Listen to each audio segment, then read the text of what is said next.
lot of questions on how to solo or fill in between chord changes. So what I want to do today is give you a couple of simple ideas that you can use, and then you can expand these however you want into larger scales, diatonic, modal, whatever it is you'd like to do.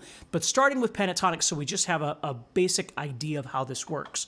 So let's say we're on a 5th string bar chord like E major, for instance. That's what I'm starting with.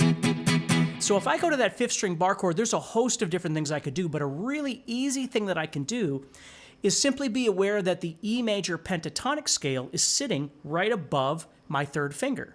So if I look up here at the 12th fret, there's my E right there. Well, I'm on E on the 5th string. So if I look up here, put my pinky there, and I play the E major pentatonic scale sitting right there, what you're going to notice is that that note and that note and that note are all part of this E major chord right there. So instead of just viewing this E major pentatonic sitting here, which is perfectly fine, what I can really do is just kind of see that scale, that position, as an extension off of this 5th string bar chord. So I could start on this E right here instead of going up here and playing. I could play that right there, and it puts me into that position.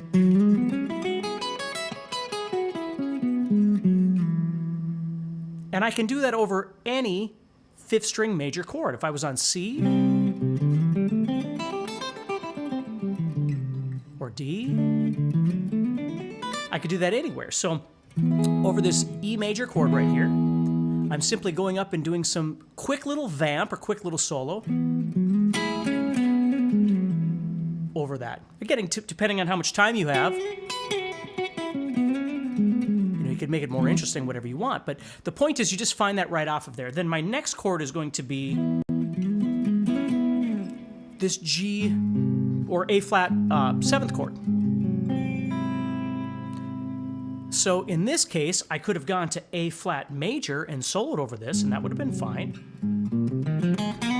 But instead what I did was I just left that chord open and kind of let those notes ring out. Instead of just soloing all the time, sometimes what's nice is if you do a little bit of a fill, and then maybe you, instead of just strumming the chord, you might arpeggiate through that chord, and that would be your fill, right? So here over E,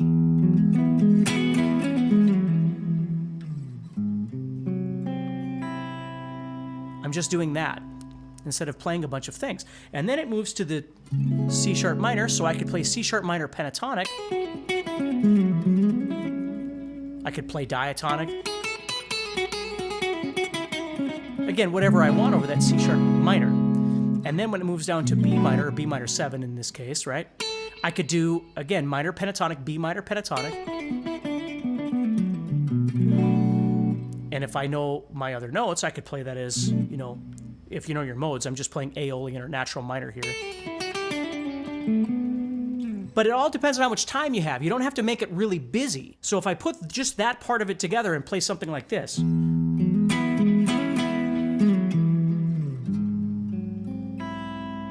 Here comes that C sharp minor, 7.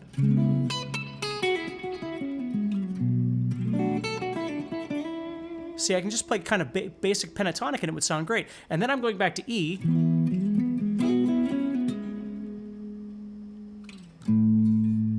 A major, again, A major pentatonic would be just fine. Doing something in there. Then I go to my B flat diminished.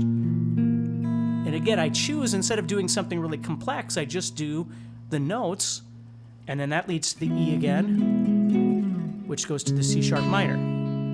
Now, when I'm on a 5th string minor chord, I can just play minor pentatonic, C sharp minor pentatonic. Again, if I know my diatonic, I can play those notes. But basically what we're doing here is we're simply chord chasing is what I call it. When the E major comes up, I don't have to visualize my entire fretboard because I don't have that time anyway, even if I could, right? I don't have that amount of time. I'm just going to do something quick and easy off that chord. And then when it goes to a 6th string minor chord, like the C sharp minor 7, back to E, A major. Again, I could play off the side or over the top. Again, whatever you know. But notice how the big thing that's happening here is I'm not I'm not trying to move somewhere completely different on the fretboard. I'm trying to stay local to where the chord is actually happening. Because again, I might not have much time. So I'm just doing something very easy. E major, C sharp minor, A, B, E. And you can always make it bigger, but the most important thing is just keeping everything close to the chord that you want. So you're not just playing in the same position all the time. You're actually literally changing, if you want to think about it that way, you're changing scales every time. So E major, I'm playing E major pentatonic. C sharp minor, I'm playing C sharp minor pentatonic.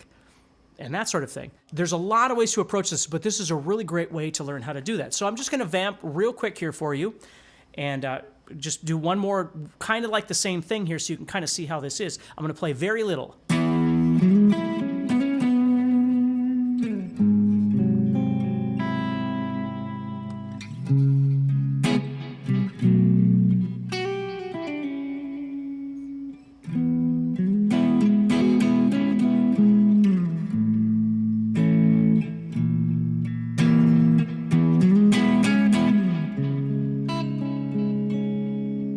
Go to my A major, and then I played A minor 7, which was 0, 7, 5, 8 there, and then ended on an E fill. You